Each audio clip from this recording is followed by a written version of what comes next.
We appreciate your purchase and wanted to do something different to help you have a better garden. All seed packs basically say the same thing, something like this. In well-prepared soil, plant your seeds a quarter-inch deep after the danger of frost has passed. The only thing that really varies is the distance between seeds, maybe a little bit in the depth of planting, the distance between rows, and maybe they give you a vague map that tells you when to plant your seeds.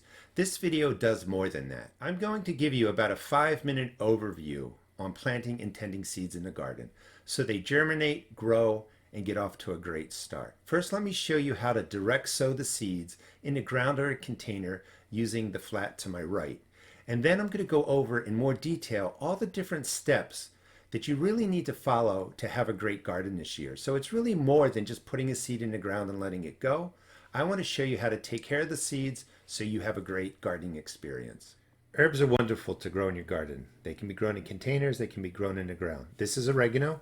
This is about 8 to 10 weeks of growth after germination. And this is dill. This is about 2 to 3 weeks after germination. Up top, it's hard to see. There are some oregano seeds and some dill seeds. Cool thing about oregano is it can actually survive freezing winters where the temperatures get down well below 32 degrees, the ground freezes, and oregano will come back year after year. It's a perennial herb in many areas. Dill is going to die off after a hard freeze. You want to plant them basically the same way. They germinate best with soil temperatures that are around 50 to 60 degrees Fahrenheit. I'm going to show you how to plant these as container plants first. They grow really well in any size container, but let's just go with a container that's about 12 inches or 10 inches across. Right in the center of the container, you're going to drop in, we would drop in the oregano seeds. They are really fine, and maybe 1/8 of an inch, just a light depression right in the center of the container. Now, we're not going to just put one seed in there. We're going to just sprinkle on 6 or 8 seeds right into the depression, cover it over, and water it in. If your container was bigger than 12 inches, you could put in 2 depressions spaced equally apart, up to 2 feet across. Dill seeds would be planted pretty much in the same way. They are bigger seeds. We would put in a depression right into the center of a 10-inch or 12-inch container. I would drop in 2 or 3 seeds, about a quarter-inch deep, a little bit deeper than the oregano, covered over and watered in. And again, if your container was 24 inches across, you could do 3 plantings about 8 inches apart, or maybe 2, 10 or 11 inches apart. It's really up to you. Just space them out equally. The herbs are going to grow really, really well. That's what I recommend for containers. Planting in the ground, for oregano seeds, I would probably do a distance of 6 to 8 inches.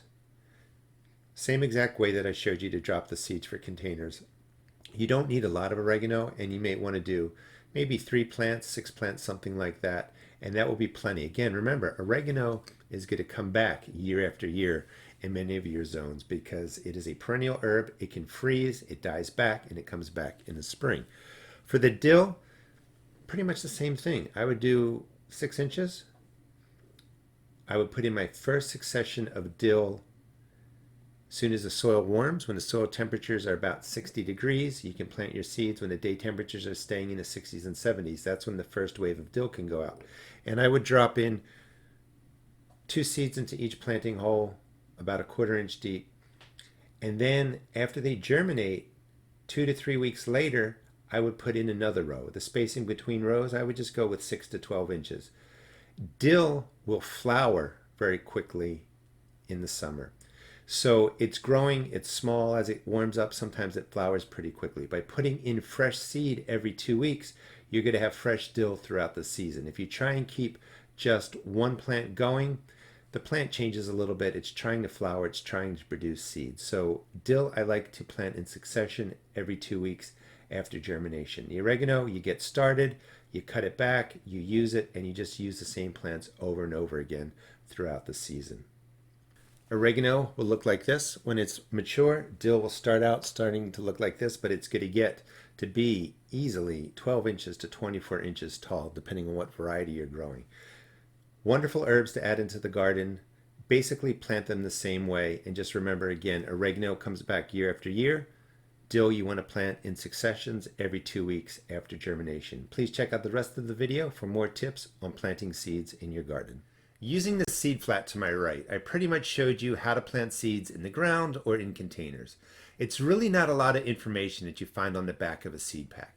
Pretty much it's loosen the soil 4 to 6 inches deep, mix in some compost, plant the seeds to this depth with this spacing after the danger of frost has passed. If that's all you need, thank you so much for your purchase, and please check out my YouTube channel, The Rusted Garden, for more in-depth videos on vegetable gardening.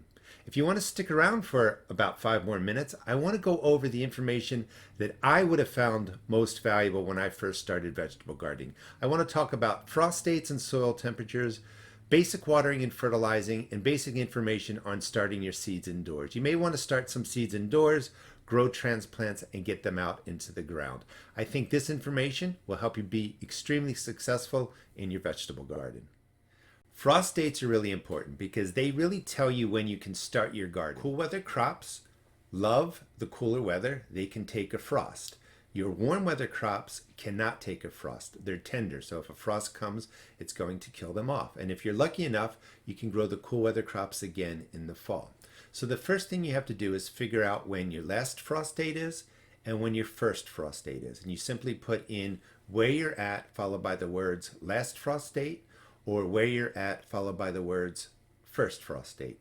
And you're going to get that, in an internet search, and it'll give you your average date of when those temperatures show up in your area.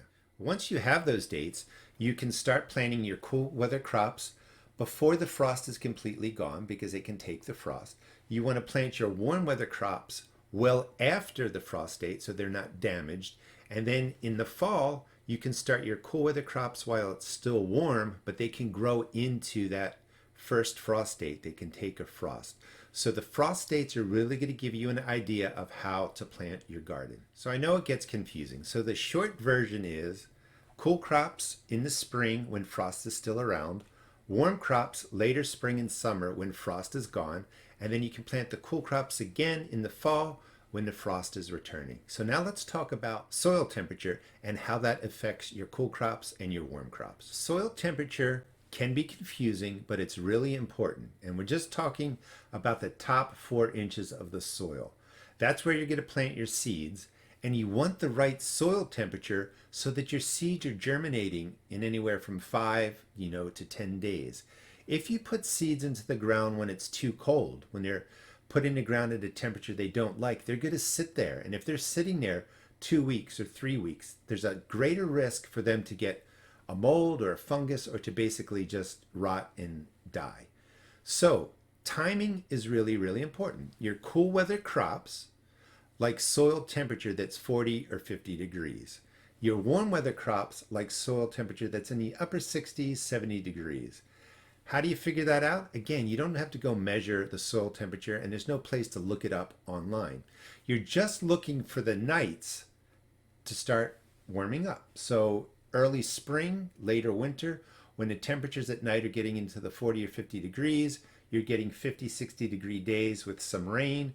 That's what's going to warm up the soil to that 40, 50 degrees Fahrenheit for your cool weather crop seeds.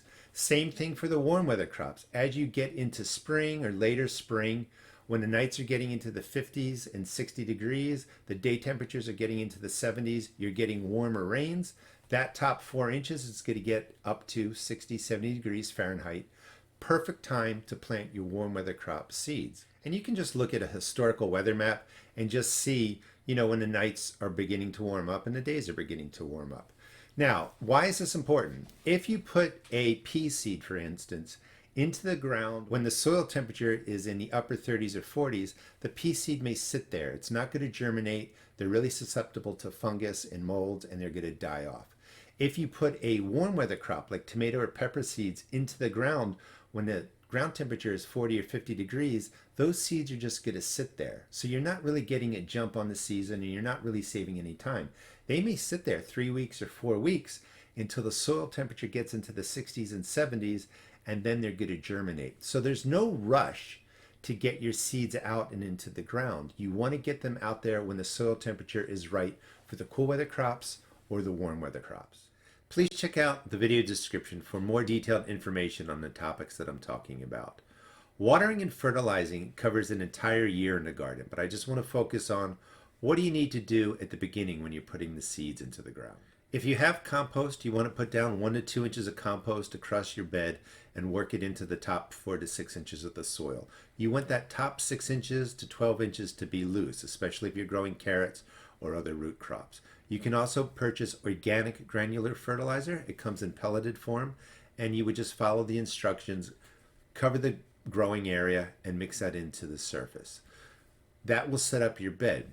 What I recommend is a water-soluble fertilizer. That's a fertilizer you mix in with water, and then you just water in the plant as it's growing over time. Water-soluble fertilizer is fertilizer, nitrogen, phosphorus, and potassium that's immediately ready to the plant. So let's go back to the seed planting. Once the seeds are planted, as directed earlier in this video, just gently water it in with a watering can or a gentle spray nozzle. Soak the top 2 to 4 inches of the soil. You really want the moisture in there when you put the seeds in the ground. Water will be absorbed by the seeds. That triggers the whole process for germination. And then you're probably going to want to water that planting area, your containers, every 2 to 3 days. If it's cooler, less often. If it's warmer, a little bit more often.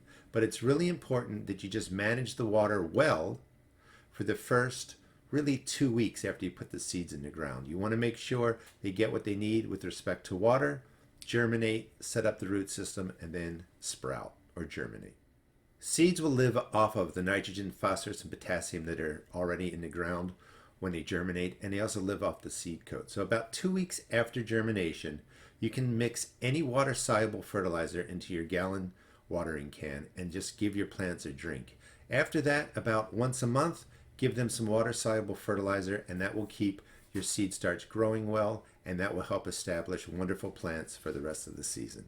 And again, just to review, water your newly planted seeds every 2 to 3 days based on temperature, and then after they germinate, water your seedlings in about 2 weeks with a water-soluble fertilizer, and then once a month thereafter. Thanks so much for your seed purchase. The biggest reason people start plants indoors is because they have a shorter growing season and they're trying to get the plants to grow 4 weeks, 6 weeks, 8 weeks, even 10 weeks indoors. So they put a more mature plant outdoors, and therefore the plant matures more quickly and they get a harvest sooner. The biggest issue with starting plants indoors is you have to make sure you start them in large containers so their root systems don't get root bound and coil in the container. And you want to make sure that that transplant is being planted into soil that has the right temperature for the plant. Just because you put a bigger plant out early doesn't mean you're going to get a bigger plant sooner if the soil conditions are wrong. So cool weather crops like to go into soil that's 40, 50 degrees. The warm weather crops like to go into soil that's 60, 70 degrees. So you do have to start indoors with a plan that in 4 weeks, 6 weeks, 8 weeks, they're going to be put out into the ground when the soil temperatures are correct.